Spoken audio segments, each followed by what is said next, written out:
Hear these words from 1 Corinthians chapter 3, verses 6 through 9. This is Paul talking to the people in Corinth. I planted, Apollos watered, but God gave the growth.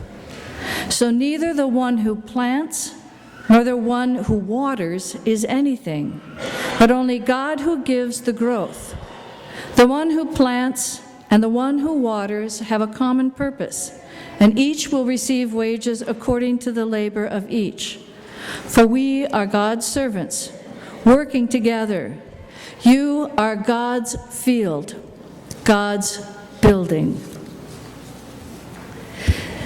Today is the third Sunday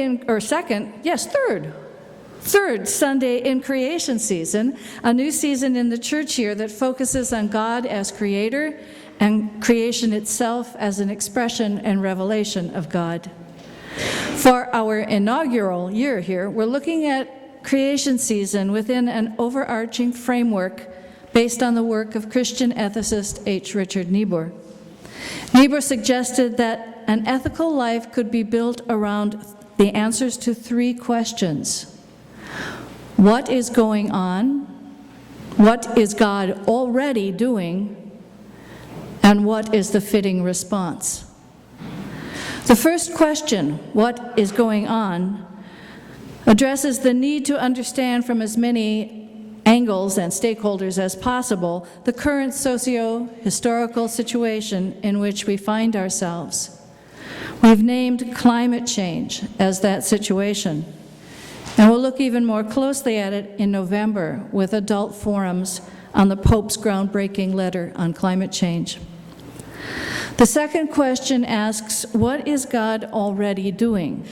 And the question makes an important presupposition, namely, that God is indeed already doing something about the situation in which we find ourselves. The task for us is then to discern where God is already active. In other words, to ask what God is already doing is implicitly an act of trust and an exercise in hope. It is an assumption, to paraphrase today's text, that seeds of justice are planted, they are watered, and God is giving the growth. The one who plants and the one who waters have a common purpose, but the unseen part, what happens to that seed underground in the rich soil in which it is planted, that part belongs to God. God gives the growth, and it is already happening all around us, though often unseen. Now, the first question, what is going on, locates the problem of climate change in worldly power structures and their suicidal maintenance of the status quo. If that's the case, that maintaining the status quo is the problem, then to answer the second question, what is God already doing, we need to look at resistance to the status quo, because it has to be there.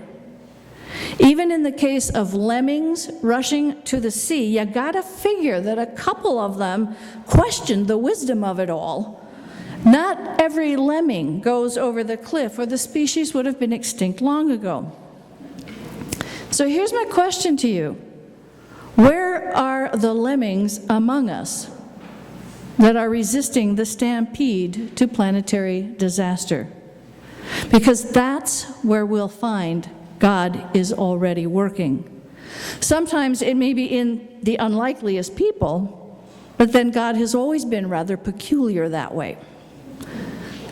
The Hebrew Bible is brimming with God's unlikely choices for resistance and change.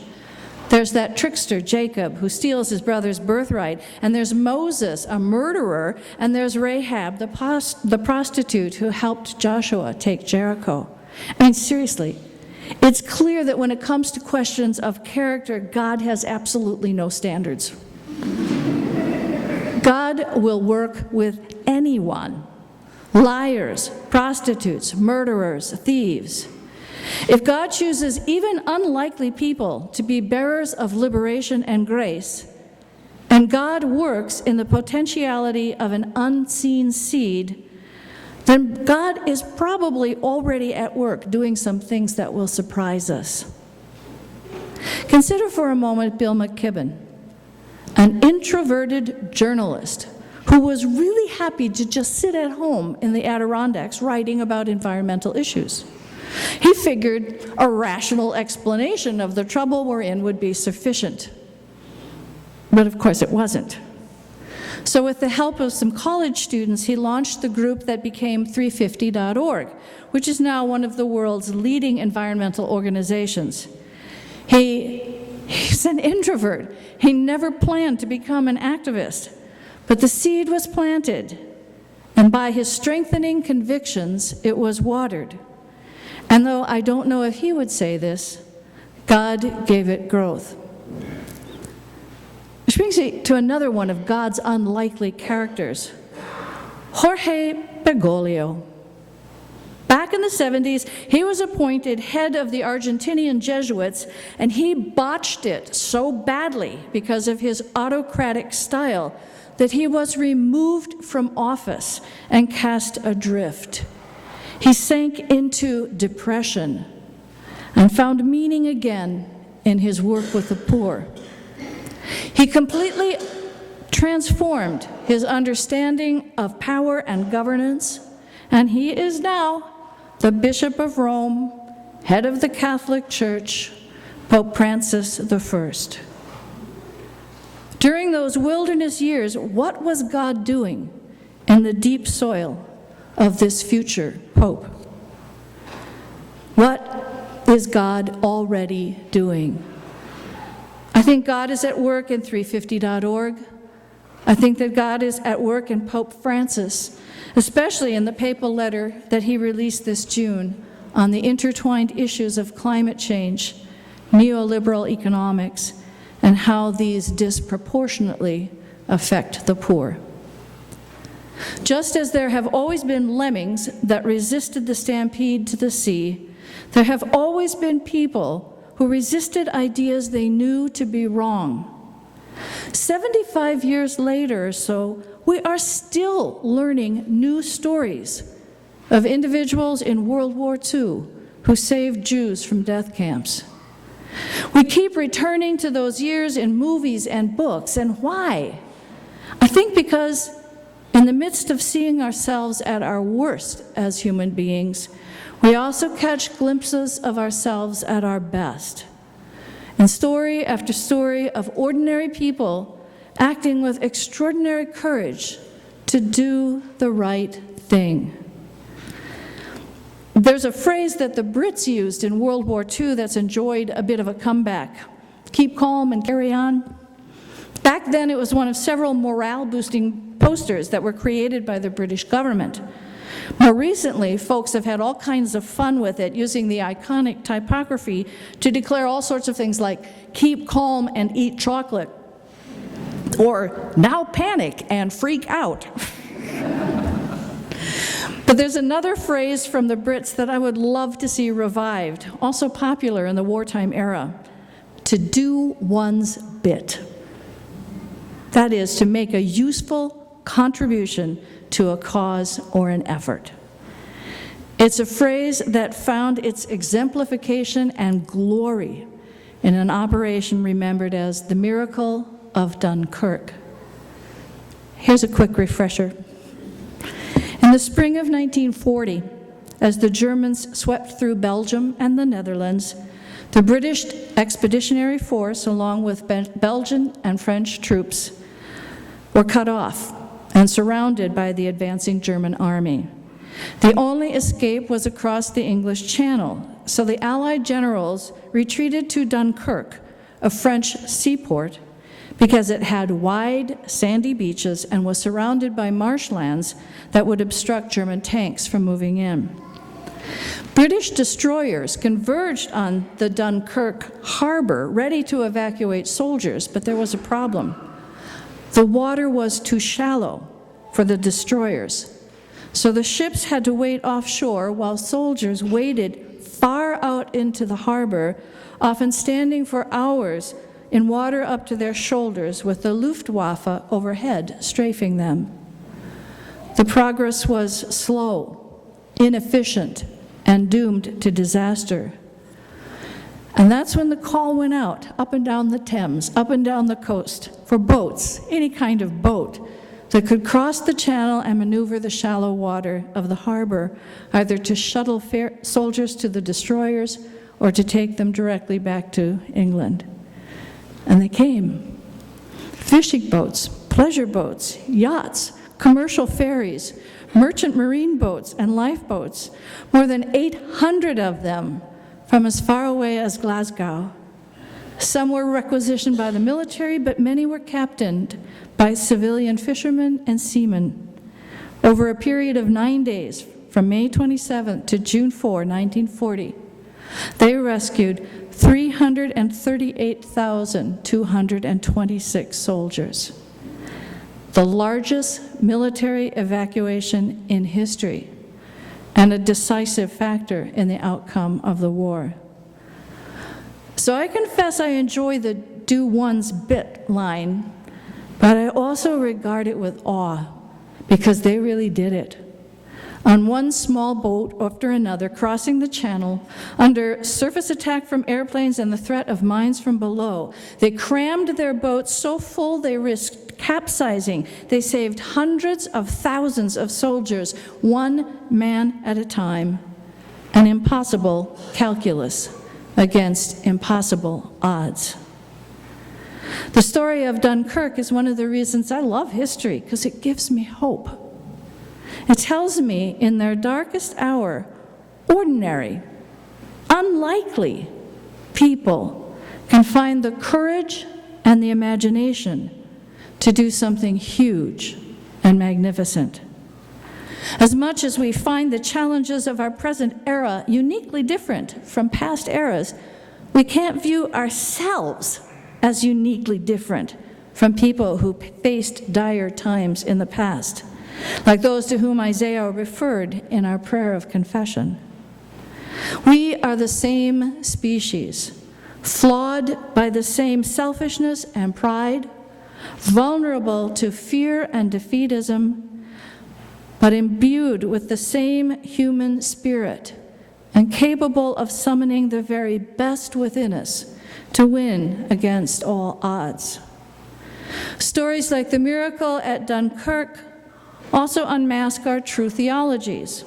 That is, they strip away all of the doctrinal debates and clarify what we really believe about the nature of God and what God is always, already doing in the world. For centuries, Christians have upheld belief in an omnipotent God, that is, an all-powerful, supernatural being who can directly intervene in human affairs. But is that what we really believe? Because if that view of God were followed to its logical extreme, then none of those small boats would have left England. They would have waited on shore and prayed for God's heavenly intervention. Because all-powerful means just that, all power, all for God, and nothing left over for us. But of course they didn't do that. They crossed the channel. And that reveals a more nuanced and practical understanding of God that our casual use of Almighty would suggest. When the chips are down, when we get closer to our true experience of God, we find God not as all-powerful, but as all-empowering. All-empowering. We don't look to heaven for salvation, but to the movement of God within ourselves and each other.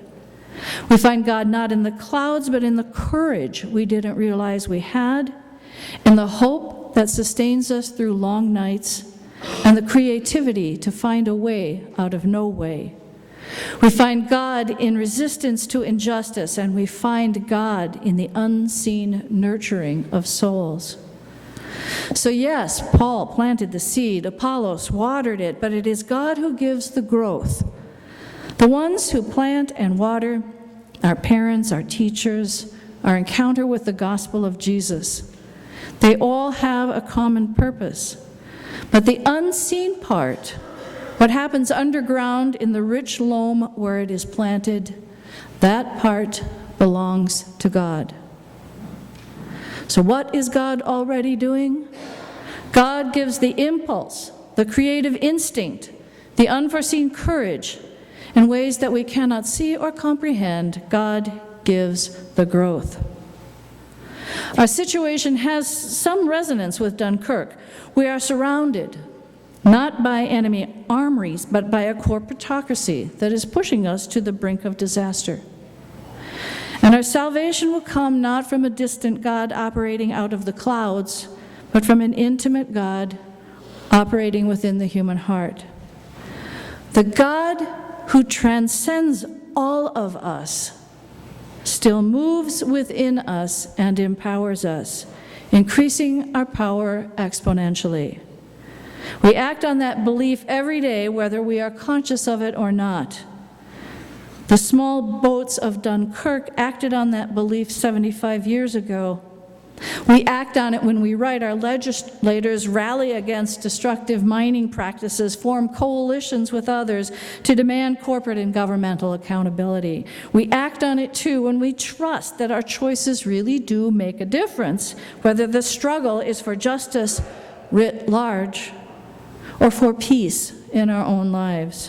When we wake up in the middle of the night, obsessed with worry and staring wide awake in the dark, we trust that we are not alone, that God is with us. We trust that whatever our burdens are, we do not carry them alone, that God is working not just for our own well-being, but for the well-being of all creation. No one single boat crossing the channel accomplished the miracle of Dunkirk. More than 800 boats did that collectively. No one of us here is going to effect a miracle in our day. So like those long ago and unlikely saviors, we too must work collectively. Because God is already doing something. There are people and organizations all over the world that are already playing their parts. They're already in their boats, so to speak, crossing the channel. The rescue op of planet Earth, the largest movement in history, is underway, and we are part of it. Which is not to say that prayer is useless or beside the point.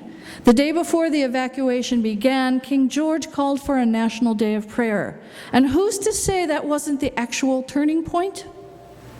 Prayer opens us to an awareness of God's presence, making us more conscious of our role as God's agents, more responsive to the inner prompting that calls us to action. And sometimes prayer is all we can do. The whole of England couldn't take boats to France, but everyone could, in that classic British phrase, do their bit. And for some, that certainly was prayer. Do one's bit. The beauty of it is this: it doesn't ask us to do more than is possible, but it asks us to do what is possible, with courage and imagination, and the realization that many others too are doing their bit, and that together we can accomplish what today seems impossible, but what future generations will honor us for, even as we honor those in the past. What is God already doing? Dunkirk was the challenge of another era, a crisis faced and overcome. Our challenge, the one that history has delivered to us, awaits us. So keep calm and carry on, but also this: keep the faith and carry on, and do your bit. Because what is God already doing? This is the line from one of Pete Seeger's last songs. It said, God's counting on me, God's counting on you, hoping we'll all pull through. Hope and we'll all pull through. Hope and we'll all pull through. Me and you.